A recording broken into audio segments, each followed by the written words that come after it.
नमस्कार बच्चों, इस वीडियो लेक्चर में हम लोग डिस्कस करेंगे क्लास सेवन्थ के मल्टीपल चॉइस क्वेश्चंस। और जो मल्टीपल चॉइस क्वेश्चंस होंगे ये सिविक्स के होंगे। चैप्टर है role of government in health. तो हेल्थ में गवर्नमेंट का रोल क्या होता है, स्टेट गवर्नमेंट का रोल क्या होता है, उसके बारे में हम लोग डिस्कशन करेंगे। तो चलिए फर्स्ट क्वेश्चन देखते हैं। फर्स्ट क्वेश्चन में कहा गया है, in a democracy people expect the dash to work for their welfare. तो देखिए, डेमोक्रेटिक गवर्नमेंट जहाँ भी होती है तो पीपल क्या एक्सपेक्ट करता है कि जो गवर्नमेंट होगी वो उनके लिए काम करेगी, उनके वेलफेयर के लिए काम करेगी। तो इसका आंसर हो जाएगा option number D.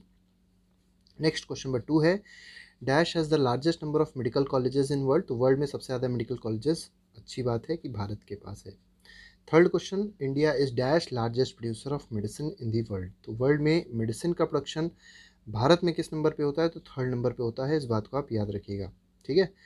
Next question है question number 4, most doctors settle in dash areas. तो ज़्यादातर जो डॉक्टर्स होते हैं वो किन एरियाज़ में सेटल हो जाते हैं, तो अर्बन एरियाज़ में वो सेटल, मतलब शहरों में सेटल हो जाते हैं। फिफ्थ क्वेश्चन में क्या कहा गया है, about dash lakh people die from tuberculosis every year in India. मतलब हर साल कितने लाख लोग मर जाते हैं ट्यूबरक्लोसिस से भारत में, तो that is approximately 5 lakh people. तो 5 lakh is the correct answer. Question number 6 देख लेते हैं। 6 में कहा गया है 21% of all treatment in some of the hospital in communicable disease are dash borne. तो किस चीज़ से बीमारी होती है 21%, आपको ये बताना है।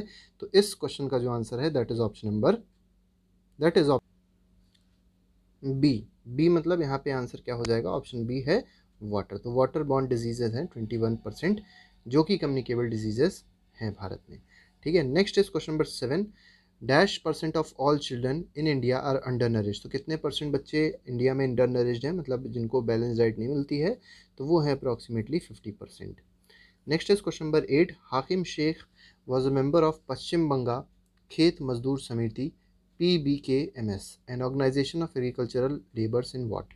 ठीक, तो आपको बताना है ये जो ऑर्गेनाइजेशन है जिसमें हाकिम शेख काम करते थे, या ये कह सकते हैं जिसके मेंबर थे, तो वो किस स्टेट का है। तो देखिए, नाम से ही पता चल रहा है पश्चिम बंगाल, इसका मतलब क्या है, वेस्ट बंगाल की बात हो रही है। तो वेस्ट बंगाल का ये एक बहुत इंपॉर्टेंट, ये कह सकते हैं कि ऑर्गेनाइजेशन है। Next is question number 9, we can रफली divide up various health care facilities in dash categories. तो कितनी कैटेगरी में डिवाइड कर सकते हैं, 2 कैटेगरी में डिवाइड कर सकते हैं। एक हो जाएगा प्राइवेट और एक हो जाएगा पब्लिक। तो ये सबको पता होगा, प्राइवेट क्या होता है, जो कोई इंडिविजुअल ओन करेगा, और क्या होता है, दूसरा होता है पब्लिक। पब्लिक कौन ओन करता है, तो पब्लिक गवर्नमेंट ओन करती है। इस बात को याद रखेंगे आप लोग। नेक्स्ट क्वेश्चन, क्वेश्चन नंबर 10 है, the public health services is the chain of health centres and hospitals run by the dash. तो पब्लिक हेल्थ सर्विसेज हैं, ये कौन चलाता है, तो ये चलाता है सरकार, मतलब government. Next is question 11, question number 11 देख लेते हैं।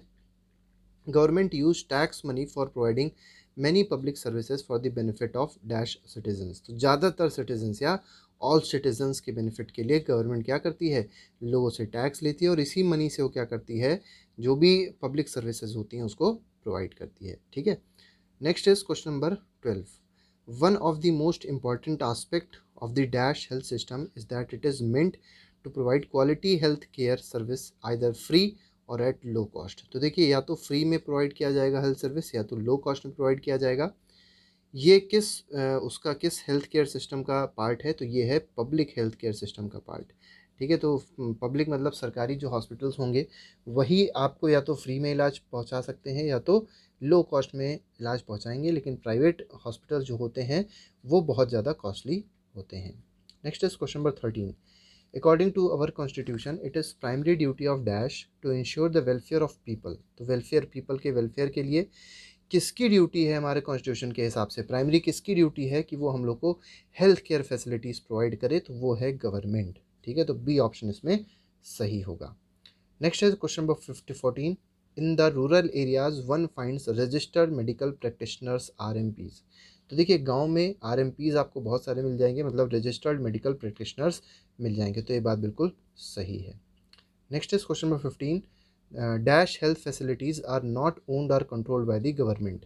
तो देखिए, गवर्नमेंट किसको कंट्रोल करती है, प्राइवेट को तो किसको कंट्रोल नहीं करेगी, तो पब्लिक, मतलब पब्लिक को कंट्रोल करती है गवर्नमेंट, तो प्राइवेट को गवर्नमेंट कंट्रोल नहीं करेगी। तो इसका आंसर हो जाएगा ऑप्शन नंबर बी।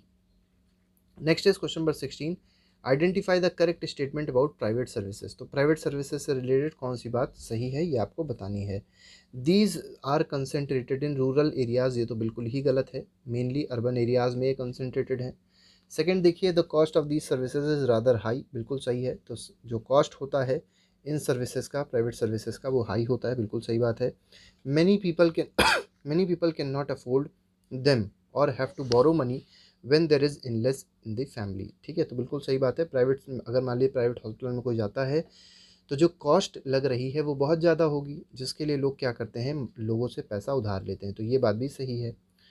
फोर्थ देखते हैं, some private services encourage incorrect practices to earn more. देखिए कुछ प्राइवेट हॉस्पिटल्स या कुछ प्राइवेट सर्विसेज ऐसी भी होती हैं अस्पतालों में जो इनकरेक्ट प्रैक्टिसेस करती हैं और ज़्यादा पैसा ऐंठने की कोशिश करती हैं, तो ये तीनों बातें जो हैं ये बिल्कुल सही हैं। They are all correct about private services, that is of hospitals. Question number 17 देख लेते हैं। Women's health concerns are consider to be less important than health of men in the family. देखिए गांव में ये चीज़ ज़्यादा होती है कि जो वुमेन की हेल्थ होगी उसको उतना ज़्यादा इंपॉर्टेंस नहीं दिया जाता जितना मेन की हेल्थ को दिया जाता है, क्योंकि मेन क्या करता है, पैसा कमाता है, तो उसकी हेल्थ भी इसीलिए इंपॉर्टेंट लोगों को लगती है, तो ये स्टेटमेंट बिल्कुल सही है, ऐसा एनसीईआरटी में लिखा हुआ है। नेक्स्ट क्वेश्चन नंबर 18 है, in 1996 dash percent of entire state budget was given to panchayat in Kerala. तो 1996 में केरला में एक बहुत इंपॉर्टेंट चेंज आया था कि जो बजट था, जो स्टेट का बजट था, उसका 40% अप्रॉक्सीमेटली किसको दे दिया गया था, पंचायत को दे दिया गया था। क्वेश्चन नंबर 19 है, Costa Rica is considered to be one of the healthiest country in Central America. तो इसका आंसर हो जाएगा B option, Central America. Healthiest क्यों है, इसलिए हेल्दीएस्ट है क्योंकि वो मिलिट्री पे खर्चा नहीं करती, वो अपने लिए कोई मिलिट्री नहीं बना के रखती है, उसका जो मेन खर्च है या तो एजुकेशन पे रहता है और या तो हेल्थ सर्विसेज पे रहता है। क्वेश्चन नंबर 20 देख लेते हैं, कंसीडर द टू स्टेटमेंट्स, दो स्टेटमेंट दिए गए हैं। OPD is the short form of out patient department, तो बिल्कुल सही है, ओपीडी का फुल फॉर्म होता है out patient department. OPD is where people are first brought. देखिए जब भी कोई अस्पताल जाता है तो सबसे पहले कहाँ जाता है, ओपीडी में जाता है, ठीक है, and treated in a hospital without being admitted to a special ward. तो स्पेशल वार्ड में एडमिट नहीं किया जाता उस केस में, हॉस्पिटल में जो बाहर होता है वहीं पर ट्रीटमेंट हो जाता है, ओपीडी में ही ट्रीटमेंट हो जाता है, तो दोनों स्टेटमेंट क्या है, सही है, तो करेक्ट पूछा गया है, तो B C option is correct, that is both 1 and 2, दोनों both statement are correct. Communicable disease are disease that are spread from one person to another in many ways such as through dash। अब आपको बताना है, देखिए communicable disease आपको पता होगा जो एक पर्सन से दूसरे पर्सन में ट्रांसमिट हो जाती है, अब किसके थ्रू ट्रांसमिट होगी, तो वाटर के थ्रू बिल्कुल हो सकती है, फूड के थ्रू भी हो सकती है और एयर के थ्रू भी हो सकती है, तो इसका आंसर हो जाएगा all of the above. Next question, question number 22 है, moral principles that influence a person's behaviour. देखिए मॉरल प्रिंसिपल्स होते हैं जो किसी पर्सन के बिहेवियर को इन्फ्लुएंस करते हैं, उसको कहा जाता है एथिक्स, ठीक है, तो that is ethics. Next is question number 23, identify the incorrect statement about generic names. तो देखिए जो एथिक्स कहते हैं, मतलब अगर आप देखेंगे मेडिकल एथिक्स यही कहते हैं कि जो भी डॉक्टर है उसको जेनरिक दवाइयाँ लिखनी चाहिए, जेनरिक नेम्स लिखने चाहिए दवाइयों के जब भी वो प्रिस्क्रिप्शन देता है, ठीक है, तो जेनरिक नेम्स क्या होते हैं, जेनरिक नेम्स में they are chemical names of drugs, जो भी दवाइयाँ दी जाएंगी वो उनके केमिकल नेम्स होते हैं, जेनरिक नेम्स को कहते हैं। They help in identify the ingredient, बिल्कुल सही है, जो भी उनके अंदर सॉल्ट्स प्रेजेंट होंगे उन दवाइयों के अंदर, उन ड्रग्स के अंदर, वो सारे इंग्रेडिएंट्स आसानी से हमको जेनरिक नेम से पता चल सकते हैं। दे आर ग्लोबली रिकॉग्नाइज्ड, ये भी बात बिल्कुल सही है, ग्लोबली रिकॉग्नाइज्ड होते हैं, मतलब आप कहीं भी जाएंगे तो आपको वो दवाइयाँ आसानी से अवेलेबल हो जाएंगी और उसी नेम से अवेलेबल हो जाएंगी। एग्जाम्पल देखिए बहुत इंपॉर्टेंट दिया गया है, acetyl salicylic acid is the generic name of aspirin. तो एस्पिरिन का जो जेनरिक नेम है वो क्या है, एसिटाइल सैलिसिलिक एसिड है, तो सारे के सारे स्टेटमेंट सही हैं, तो नन ऑफ दी अबव हो जाएगा incorrect statement, E option is correct. 24 देखते हैं question, good health and well being is dash sustainable goal. तो कौन सा सस्टेनेबल गोल है जिसको हम लोग कहते हैं good health and well being, तो that is sustainable goal number 3, SDGs का गोल नंबर 3 है ये। क्वेश्चन नंबर 25 है, क्लीन वाटर एंड सैनिटाइजेशन, बहुत इंपॉर्टेंट है जो आज के लिए भी, सैनिटाइजेशन तो बहुत ज़्यादा ही इंपॉर्टेंट है और क्लीन वाटर भी बहुत ज़्यादा इंपॉर्टेंट है, ये भी एक सस्टेनेबल डेवलपमेंट का गोल है, और डेवलपमेंट का गोल नंबर कौन सा है, तो गोल नंबर है 6, तो 6 is the correct answer of question number 25।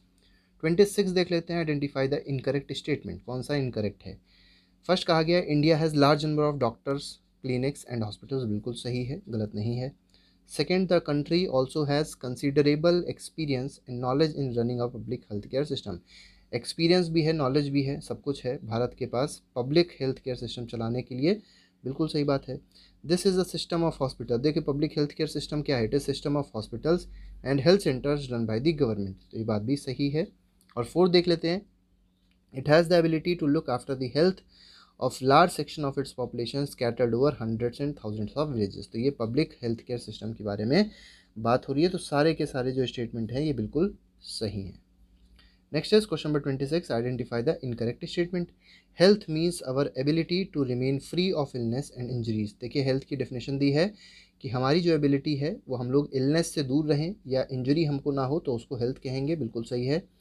If people get clean drinking water और pollution free environment they are likely to be healthy. बिल्कुल सही से पता होगा आपको कि अगर किसी पर्सन को क्लीन ड्रिंकिंग साफ़ पीने का पानी मिल रहा है, पोल्यूशन फ्री इन्वायरमेंट मिल रहा है तो वो हेल्दी रहेगा।